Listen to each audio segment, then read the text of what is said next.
교회여 일어나라. 네, 오늘 선포되어지는 말씀을 통해서 우리 번영교회가 놀랍게 일어서고 또 부흥하는 역사가 일어나기를 주의 이름으로 축원합니다. 옛날 백인들이 아프리카에 진출해서 흑인 노예들을 사냥할 때였습니다. 흑인들을 잡아다가 배 밑창에다가 그냥 마구 쑤셔였습니다. 쑤셔 넣습니다. 배 밑창에 갇힌 이 흑인들의 비참함은 말로 표현할 수가 없었죠.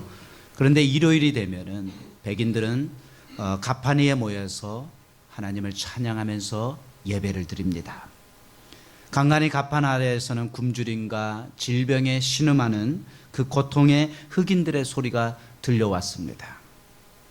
그러면 위에서는 더 크게 더 힘차게 하나님을 향해서 찬양을 부릅니다.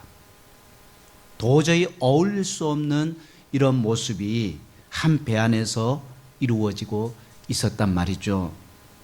오늘 여러분이 출석하는 교회는 어떻습니까? 정말 사랑은 노래하지만 정작 사랑이 없는 교회는 아닙니까? 은혜는 이야기하지만, 믿음은 이야기하지만, 하나님의 그 역사하심을 기대는 하지만 어떤 기대도, 어떤 은혜도, 어떤 믿음도 없는 그런 모습으로 전락하고 있지는 않습니까? 오늘 한국의 많은 교회가 사랑이 식었거나 또한 교회가 죽었거나 병들어 있다라고 이야기를 합니다. 대다수 한국교회 목사님들의 관심이 뭡니까? 하나님의 나라와 하나님의 의를 구하기보다는 화려하고 웅장한 교회의 건물을 사모합니다. 많은 교인들의 숫자들을 꿈을 꿉니다. 교회 재정의 규모가 아주 엄청나게 넘쳐남으로 인해서 세속주의의 눈으로 그것을 바라봅니다. 문제는 교회가 대형화되고 또 대형교회가 기업화되고 세속적인 가치관을 추구하고 담임 목사를 교조화합니다. 주일날만 되면은 우리는 이 동네 안에 있기 때문에 그걸 잘 모릅니다만은 이 대형 버스와 봉고차가 이 서울과 경기도 일대에요. 저녁에 돌려집니다. 저녁에 돌려져요. 죽으면 죽었지 절대 내 교회 교인들을 가까운 교회로 결코 보낼 수 없다라는 겁니다. 한국교회는 예배의 공동체를 강조합니다. 하지만 신앙 공동체, 사랑의 공동체를 외면을 합니다. 그 이유가 무엇일까라고 생각되어지십니까? 많은 교회와 사역자들이 세상의 빛과 소금이 되지 못하는 안타까운 소식이 들려옵니다. 신문과 방송, 인터넷에 보면 일주일에 한두 건씩 꼭 그런 사건들이, 기독교에 좋지 못한 내용들이 올라와 가슴을 아프게 합니다. 때로는 고개를 들 수가 없습니다. 너무나 부끄러워서 더 이상 세상에 할 말을 잃어버리는 경우들도 있습니다. 그러나 그럼에도 불구하고 저는 이 땅에 교회와 성도들에게 희망을 봅니다. 한국교회가 기도하는 교회다라고 자랑합니다. 하지만 기도연합 사역을 하시는 분들의 이야기를 들어보면 더 이상 그렇지가 않습니다. 불 꺼진 교회당과 기도가 사라진 교회들이 지금 너무나 많습니다. 하루 30분, 아니 단 10분도 기도하지 아니하는 사역자들, 성도님들이 너무나 많아지고 있습니다. 그러면서 우리 교회는 크니까, 성도들이 많으니까, 나는 남부럽지 않게 잘 살고 있으니까 하면서 자만과 안일함에 빠져 있습니다. 아무리 기도연합 집회를 하도 기도하려고 성도들이 모이질 않습니다. 교회들이 모이질 않습니다. 교회 부흥 세미나는 그렇게 많은 목사님들과 성도님들이 몰려옵니다. 한마디로 교회 부흥 세미나 그 자체가 부흥되고 있습니다. 하지만 전도 세미나나 기도 세미나에는 사람들이 몰려오지 않습니다. 하지만 그럼에도 불구하고 저는 이 땅의 교회와 성도들에게 희망을 가져봅니다. 중앙일간지에 실린 기사인데요. 어느 신문 기자가 자기 친구 목사님과의 전화 통화 내용, 그리고 현재 한국교회의 현실에 대해서 올린 그 기사 내용을 있길래 제가 한번 여러분들에게 읽어드리겠습니다. 개척교회를 섬기는 친구 목사로부터 전화가 왔다. 그는 깊은 대화가 가능한 친구이기에 그의 전화는 늘 반갑다. 그러나 그가 전하는 최근의 소식은 내 마음에 진한 아픔을 주었다. 그는 출판사를 경영하다 뒤늦게 목사 안수를 받고 작은 교회에 부임하였다. 열정도 있고 영성도 갖춘 목회자였기에 그를 향한 주변의 기대감은 매우 컸다. 그러나 1년도 못 되어 교회는 큰 어려움에 직면하게 되었다. 주변에 큰 교회가 서면서 특별한 이유 없이 교인들이 하나 둘 떠나버린 것이다. 40여 명이 모이던 교회가 이제는 5명 정도밖에 남지 않았다고 한다. 교인들이 교회를 떠나는 이유는 목회자가 윤리적으로 문제가 될 때, 혹은 목회자가 영적으로 잘 준비되어 있지 않은 경우 자신의 영적인 성장을 위해 떠날 수도 있다. 또한 교회의 비전이 분명치 않을 경우에도 교회를 옮길 수 있다. 그러나 최근 교회 안에는 비생산적인 이유로 교회를 떠나는 사람이 늘고 있다. 담임 목사의 설교가 자신의 입맛에 맞지 않거나 혹은 방송 매체를 통해 듣는 어느 유명한 목사의 설교에 비해 은혜가 없다고 떠나는 사람도 있다. 또한 교회가 너무 작아 부담이 된다고 교회를 옮기는 실속파 교인들이 있다. 최근에는 교회 시설이나 건물이 시원치 않다고 떠나는 사람도 있다. 이 시대 기독교의 가장 큰 문제점은 빈익빈 부익부의 양육강식의 현상이 교회 안에도 밀려오고 있다는 것이다. 이런 현상을 보며 작은 교회의 목회자들은 깊은 절망을 느낀다. 대부분의 작은 교회의 목회자들은 사례비를 많이 받지 못해도 개의치 않는다. 교회 시설이 부족해도 낙심하지 않는다. 그러나 작은 교회 자들의 절망은 어렵게 전도하여 공들여 키웠던 교인이 어느 날 뚜렷한 이유 없이 큰 교회로 옮기는 것이다. 또한 작은 교회에서 목회자의 도움을 가장 많이 받았던 교인들이 어느 날 갑자기 큰 교회로 옮기는 것이다. 더 이상 기대할 도움이 없다는 것이다. 물론 대형 교회도 긍정적인 면이 있다. 그러나 문제가 더 많다. 가장 큰 문제점은 주변의 작은 교회를 희생시킬 수 있다는 것이다. 한국 사람들은 작은 것에 대한 콤플렉스가 있어서 그런지 큰 것을 좋아한다. 사람도 커야 하고 자동차도 커야 하고 백화점이나 식당도 커야 잘 된다. 집도 커야 하고 교회도 대형 교회를 좋아한다. 그러나 대기업 몇 개가 있다고 국가 경제가 사는 것이 아닌 것처럼 대형 교회 몇 개가 있다고 교회 전체가 사는 것은 아니다. 이 시대의 대형 교회들은 가감하게 다운사이징을 해야 한다. 건물도 줄이고 교인도 줄이고 예산도 줄여 작은 교회와 가감하게 나누어야 한다. 작은 교회 목회자들과 성도들이 더 이상 절망하지 않도록 속히 결단을 내려야 한다. 이런 상태로 계속 나간다면 대형 교회는 비대해져도 작은 교회는 사라지게 될 것이다. 지구상의 작은 교회가 사라지면 교회의 미래는 없을 것이다. 이런 내용입니다. 지금 현재 한국 교회의 현상을 기자의 눈으로 정확하게 바라보고 있다라고 저는 생각을 합니다. 지금 여러분 한국교회 형편을 아십니까? 지금 한국교회 상황을 아십니까? 지금 매 년마다 매 해마다 교회가 몇 개가 사라지는지 아십니까? 문을 닫는지 아십니까? 무려 3,000교회가 문을 닫는답니다. 3,000교회가 대한민국 땅에서 지금 사라지고 있습니다. 교회 운영이 힘들어서 문을 닫습니다. 교회 운영하기가 힘드니까 목사님들과 사모님들이 이제 직업전선으로 나갑니다. 또 이단들 때문에 대형 교회들 때문에 작다라는 이유 때문에 성도들이 그 작은 교회들을 떠나갑니다. 농어촌 교회는 더욱더 심각한 지경에 빠져 있습니다. 지금 한국교회는 기도가 줄어들고 있습니다. 지금 한국교회는 전도가 줄어들고 있습니다. 지금 한국교회는 성도들이 줄어들고 있습니다. 지금 한국교회는 선교사 파송수가 점점점 줄어들고 있습니다. 한마디로 총체적인 위기라고 볼 수가 있겠죠. 우리 교회의 형편도 이와 별반 다르지 않습니다. 오늘날 교회가 문 닫는 이유가 무엇일까 하고 인터넷을 통해서 여러 가지 검색을 해봤습니다.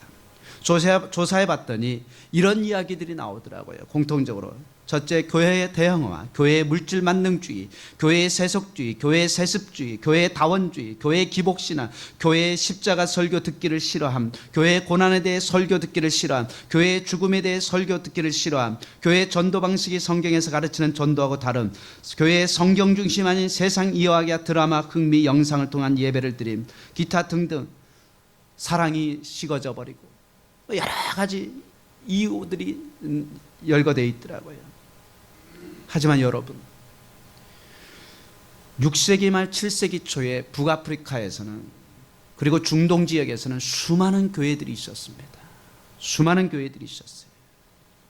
근데 신흥 종교 이슬람이 등장하는 바람에 교회들이 초토화되어 버렸습니다. 초토화됐어요. 저는 이 사실을 보면서 이건 역사적인 사실이며 역사적인 경고다. 하나님이 역사적인 사건을 통해서 오늘 이 한국 교회에게 주시는 경고다라는 생각이 들었습니다. 그때 그 교회의 모습들이 지금의 대한민국의 모습과 너무나 흡사합니다. 지금의 유럽과 선진국들의 교회의 모습들이 지금의 대한민국의 모습과 너무나 흡사합니다.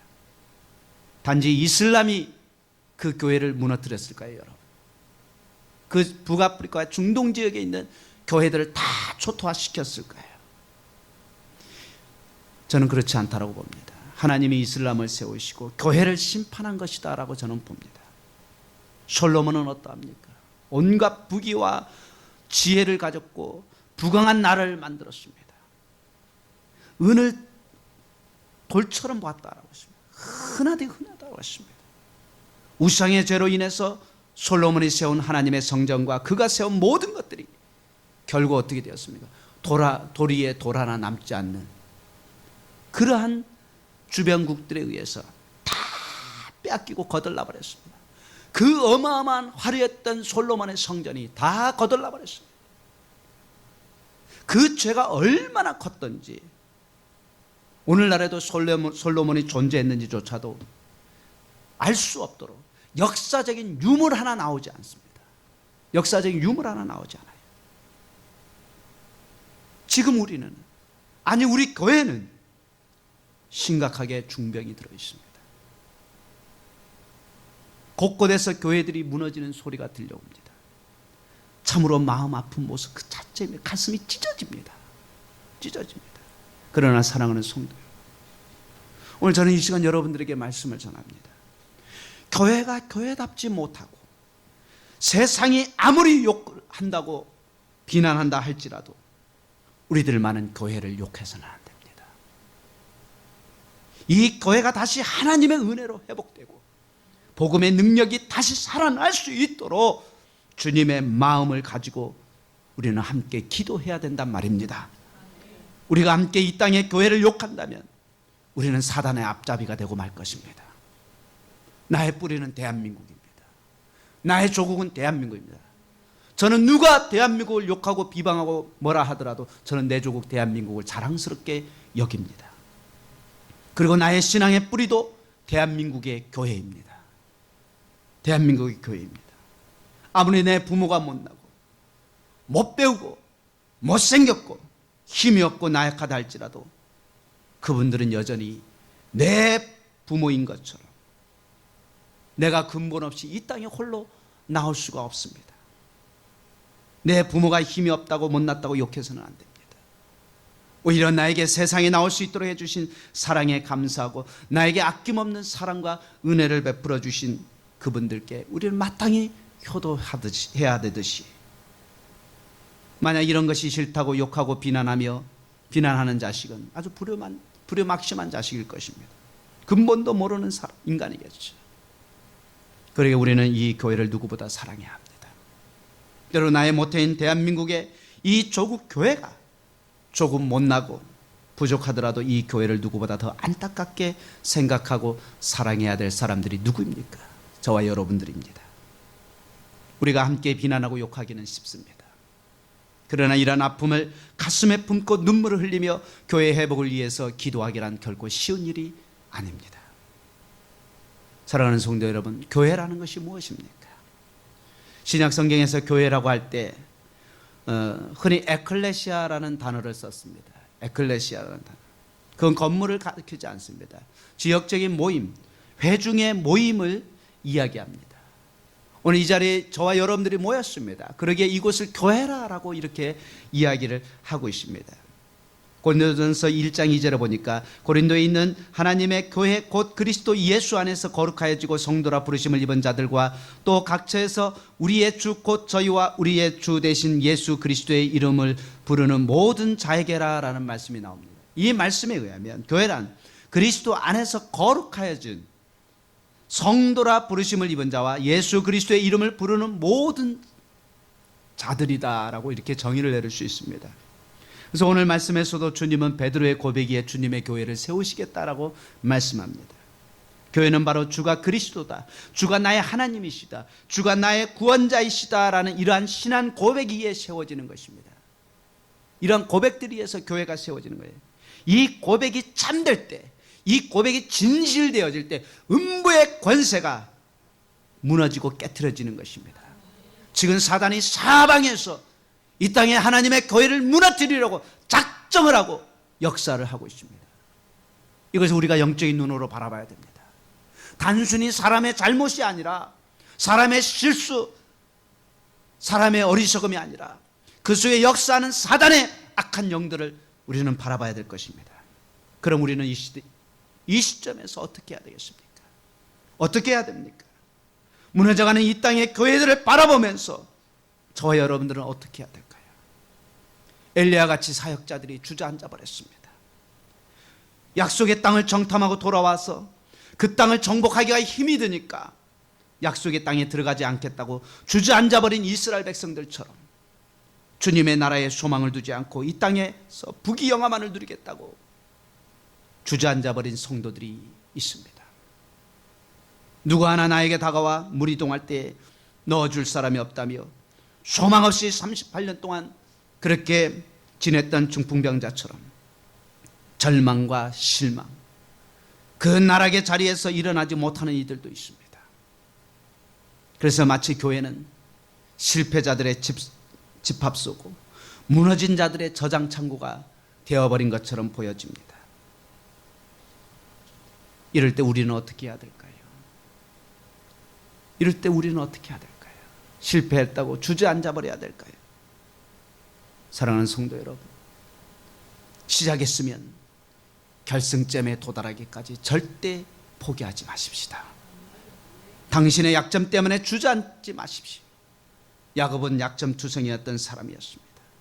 그러나 야복강가에서 포기하지 않고 천사와 씨름하여 축복을 받았습니다. 이런 열정이 우리 안에 다시 회복되기를 소망합니다. 여러분들의 지난 과거를 숨기려고 하지 마십시오. 죄와 허물을 감추려고 하지 마십시오. 그것을 감추려고 해봤자 그건 아무 소용없습니다. 주님 앞에 정직하게 여러분들의 그것을 토해놓으시면 됩니다. 하나님 앞에 있는 모습 그대로 정직하게 나오십시오. 그러면 주님 안에서 회복하게 될 것입니다.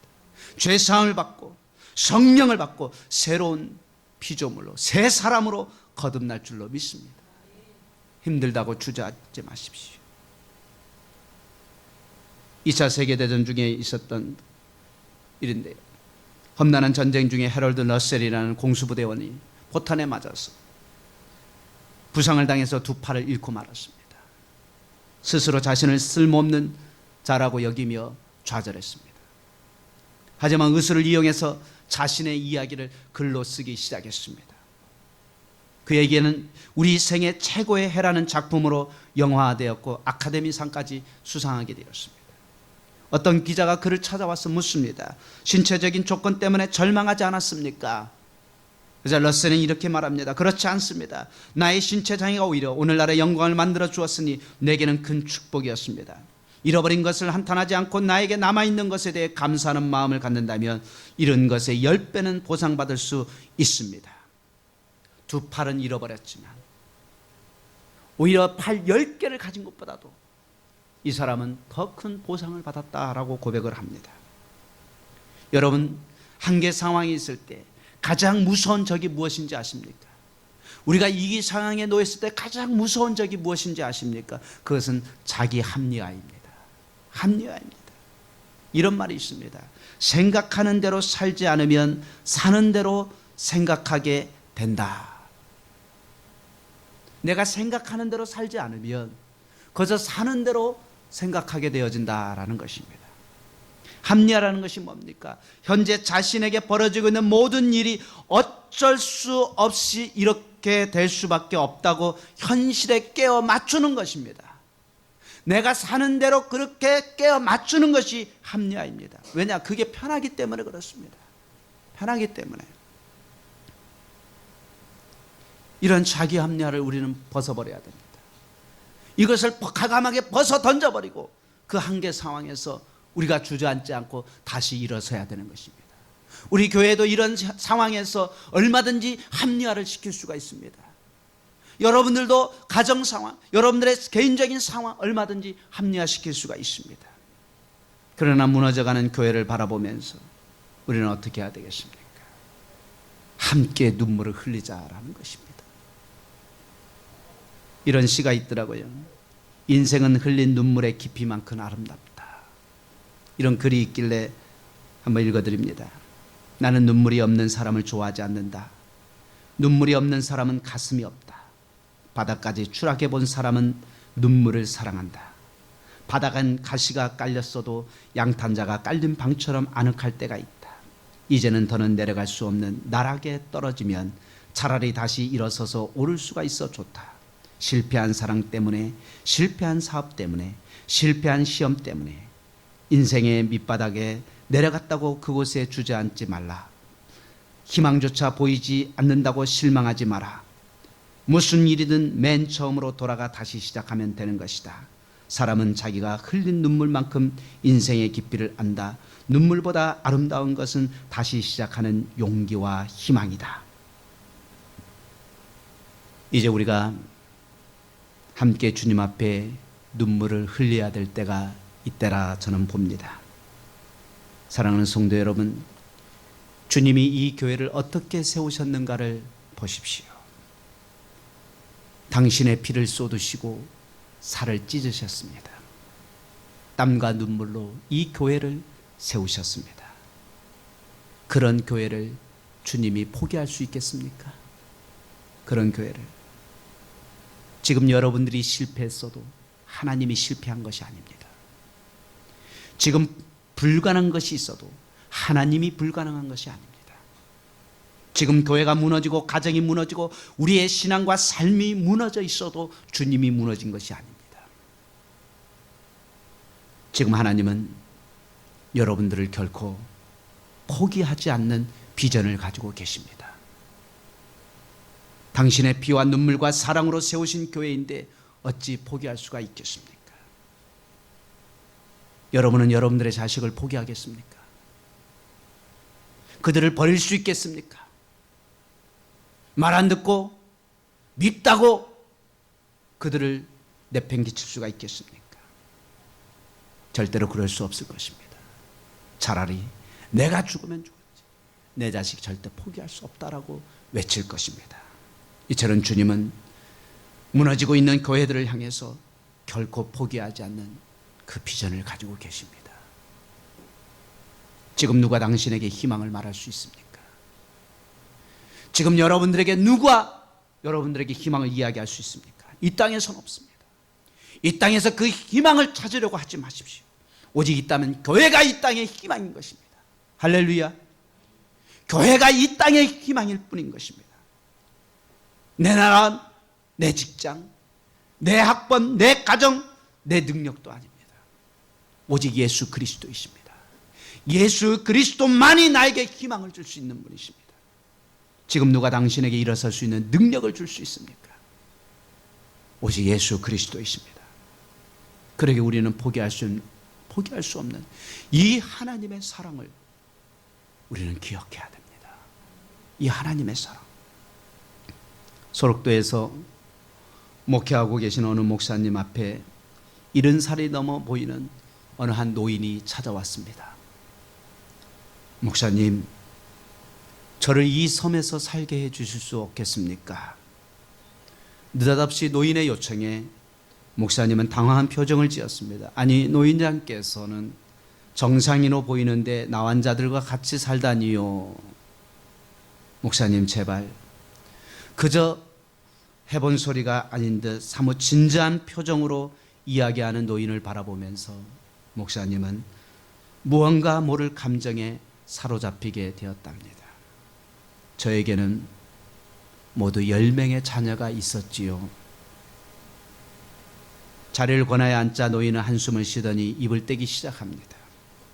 그런데 그 중에 한 아이가 문둥병에 걸렸습니다. 언제 이야기입니까? 지금으로부터 40년 전 그 아이가 11살 때였지요. 발병 사실을 알았을 때 우리가 할 수 있는 행동은 그 아이를 다른 가족이나 동네로부터 격리시키는 것이었습니다. 여기로 왔겠군요. 그렇습니다. 소록도에 나한자촌이 있다는 말만 듣고 우리 부자가 길을 떠난 건 어느 늦여름이었습니다. 그때만 해도 교통이 매우 불편해서 서울을 떠나 소록도까지 오는 여정은 멀고도 힘든 길이었습니다. 하루 이틀 사흘, 더운 여름날 먼지 나는 신장로를 걷고 타고 가는 도중에 우리는 함께 지쳐버리고 만 것입니다. 그러다 어느 산속 그늘 밑에서 쉬는 중이었는데 나는 문득 잠에 골아떨어진 그 아이를 죽이고 싶었습니다. 그래서 바위를 들었습니다. 마음에 내키진 않았지만 잠든 아이를 향해 힘차게 던져버렸습니다. 그런데 그만 바위돌이 빗나가고 만 것입니다. 이를 악물고 다시 돌을 들었지만 차마 또다시 그런 짓은 할 수가 없었습니다. 아이를 깨워 재촉했습니다. 그런데 문제는 소록도에 다 왔을 때 일어났습니다. 배를 타러 몰려든 사람들 중에 눈썹이 빠지거나 손가락이며 코가 달아난 문둥병 환자를 정면으로 보게 된 것입니다. 그들을 만나자 아직은 멀쩡한 내 아들을 소록도에 선뜻 맡길 수가 없었습니다. 멈칫거리다가 배를 놓치고만 나는 마주 서 있는 아들에게 내 심정을 토로했습니다. 고맙게도 아이가 이해하더군요. 저런 모습으로 살아서 무엇 하겠느냐. 못쓸 운명이라니 생각하고 차라리 너하고 나하고 함께 죽는 길을 택하자. 우리는 나루토에서 돌아서 아무도 없는 바닷가로 걸어갔습니다.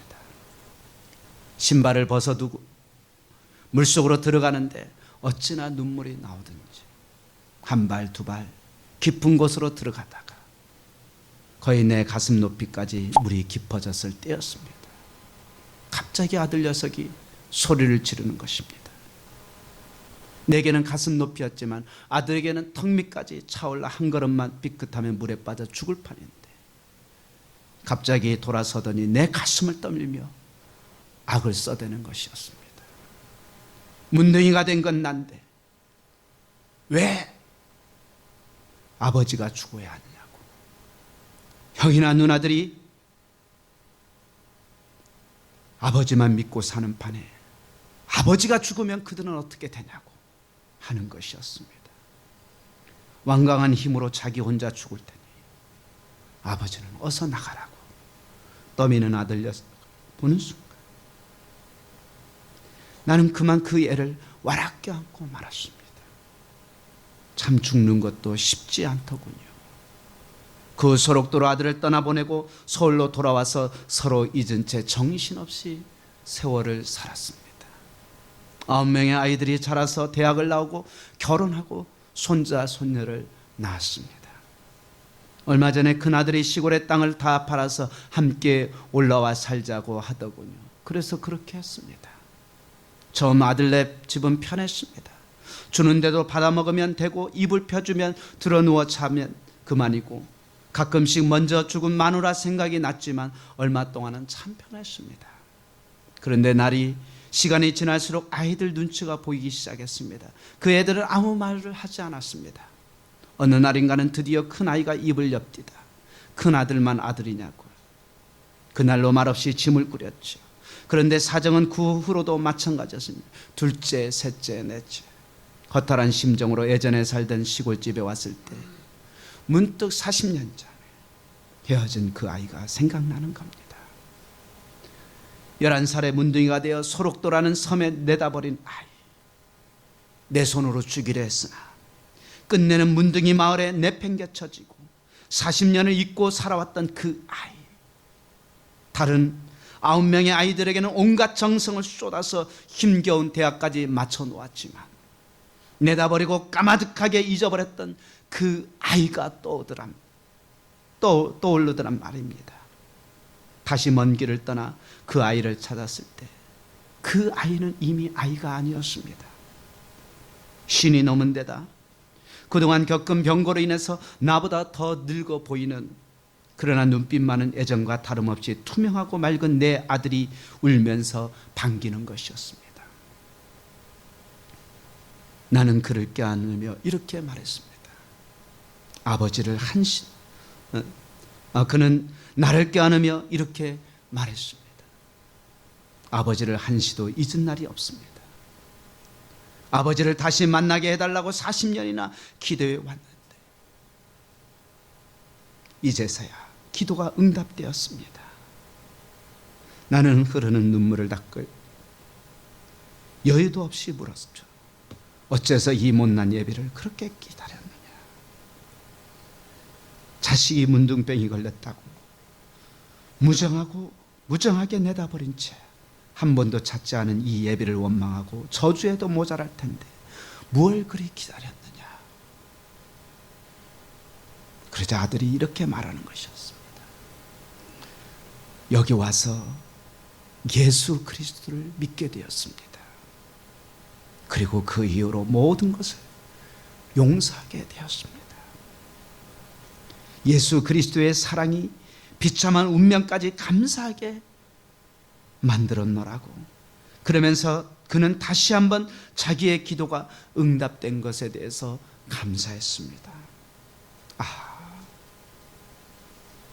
그때서야 나는 깨달았습니다. 나의 힘으로는 온 정성을 쏟아 가꾼 9개의 화초보다 쓸모없다고 내다버린 하나의 나무가 더 싱싱하고 푸르게 자라 있었다라는 것을요. 예수 그리스도, 그분이 누구인지는 잘 모르지만 내 아들을 변화시킨 분이라면 나 또한 마음을 다해서 받아들이겠노라고 난 다짐했습니다. 목사님, 이제 내 아들은 병이 완쾌되어서 여기 나한자촌에 살고 있습니다. 그 애는 내가 여기 와서 함께 살아주기를 간절히 원하고 있습니다. 그 애와 며느리 그리고 그 애의 아이들을 보는 순간 바람이 결코 거짓이 아니란 것을 깨달았습니다. 그들의 눈빛에는 지금껏 내가 구경해보지 못했던 그 무언가가 있었습니다. 공들여 키운 9명의 아이들에게선 한 번도 발견하지 못한 사랑의 언어였습니다. 나는 그 애에게 잃어버린 40년의 세월을 보상해 줘야 합니다. 함께 있어주는 것만으로 그 애에게 도움이 된다면 나는 기꺼이 그 요청을 받아들일 작정입니다. 그러니 목사님, 저를 여기에서 살게 해 주십시오 라는 요청이었습니다. 사랑하는 성도 여러분, 아버지는 자식을 버렸습니다. 또 자식들은 아버지를 버렸습니다. 그러나 우리 주님은 결코 여러분을 버리실 수가 없습니다. 그분의 속성이 그렇습니다. 하나님의 속성이 결코 여러분들을 버리실 수가 없습니다. 이 교회를 버릴 수가 없습니다. 무자비하게 무너지는 이 교회를 바라보시면서 눈물을 흘리며 이 교회를 세우시고자 그 사랑이 너무나 크기 때문에 이 교회를 결코 버리실 수가 없습니다. 두 눈을 감고 조용히 기도하십시다.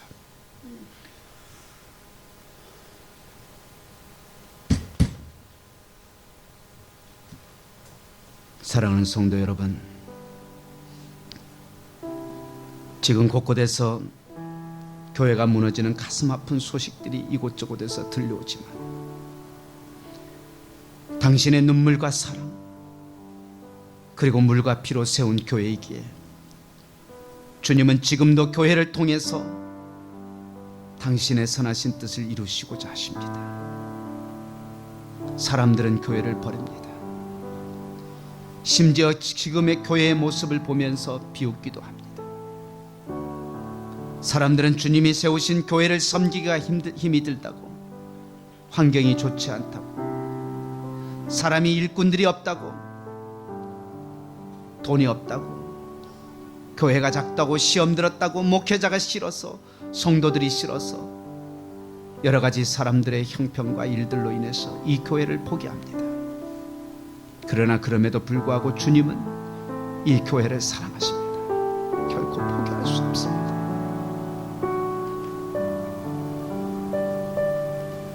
당신이 어떻게 세우신 교회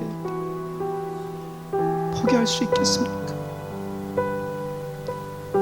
이 교회를 세우기까지 얼마나 많은 주님의 눈물과 정성을 쏟으셨는데 포기한단 말입니까? 이 시간 우리가 우리의 환경을 보면 낙심할 수밖에 없습니다. 그러나 우리 안에 역사하시는 성령님을 의지하고 나간다면 저와 여러분들을 통해서 주님은 기적을 베풀어 주십니다. 아무것도 아닌 저와 여러분들을 통해서 함께 손잡고 이 교회를 세워나가기를 원하십니다. 내가 무엇이라고, 사랑하는 자여 일어나 나와 함께 가자꾸나라고 말씀하십니다. 이제 우리가 다시 하나님의 사랑의 열정이 회복되도록 기도하십시다. 사역자들이 상처와 아픔을 뛰어넘어서 열정 가운데 회복되도록 기도하십시다. 성도들이 자신의 삶에 얽매이지 않고 다시 열정 가운데 회복되도록 함께 기도할 수 있기를 바랍니다. 주님은 우리의 모든 것을 알고 계십니다. 마음의 고통과 마음의 애통함까지도 알고 계십니다. 38년 동안 고통받은 그 자에게도 찾아가셨습니다. 기적 속에 있지만 기적을 체험하지 못한 그에게 이제 일어나 걸어가라고 말씀합니다. 베데스다 연못에 들어가는 기적을 체험하지 못했지만 주님은 그의 앞길에 더 놀라운 기적을 베풀어 주셨습니다. 일어나 가라, 일어나 가라, 번영교회여 일어나 가라, 번영교회 성도들이여 일어나 가라고 지금 주님은 말씀하십니다. 우리도 일어나 가야 합니다. 일어나 갈 때 기적이 일어납니다. 주님이 우리의 앞길에 기적을 베풀어 주실 것입니다. 우리의 앞길에 풍성함을 주실 것입니다. 여러분들이 가슴이, 이제 여러분들의 가슴이 주님을 향해 뜨거움을 가지고 있다면 이제 주님은 이곳에 수많은 영혼들을 보내주셔서 다시 부흥의 물결을 여시고 한국교회를 회복하는 생명의 씨앗으로 이 교회를 사용하실 것입니다. 우리 앞길에는 주님이 계십니다. 주님은 모든 일을 선하시게 하실 것입니다. 우리는 주의 말씀대로 믿고 일어나 가서 주님이 예비하신 모든 것을 누리고 취하는 저와 여러분들이 되어야 됩니다. 이 시간 우리가 주님의 거룩한 심장을 가지고 주님께 우리 한국교회가, 이 번영교회가 다시 일어날 수 있도록 해달라고 조용히 한 1분 동안 우리가 주님 앞에 이 주님의 거룩한 심장 가운데 기도하시겠습니다. 하나님 감사합니다. 이곳에 주님의 교회를 세워주셔서 하나님, 주의 핏값으로 세우신 교회 결코 무너지지 않는 다시 일어나 주님의 거룩한 생명의 교회를 세워 이 땅에 죽어가는 생명들을 살리고 저 천국에서 주의 나라를 위해서 우리를 사용하여 주시옵소서. 주님, 우리가 여기 있습니다. 이 번영교회를 세워주시옵소서. 주님, 우리를 세워주시옵소서. 주님, 우리를 통해서, 나를 통해서 주의 나라가 세워져 이 땅에 교회들이 회복되어지고 사는 역사를 보게 주시옵소서. 그렇게 큽니다. 성령의 기름 부으심으로 놀란 은혜를 다 입어 주시옵소서. 주님 사랑, 주님 능력, 주님 권능이 오늘 이 시간 우리 가운데 함께하여 주실 줄 믿습니다. 주님 영광 받옵소서. 이 모든 말씀 예수님 이름으로 기도합니다.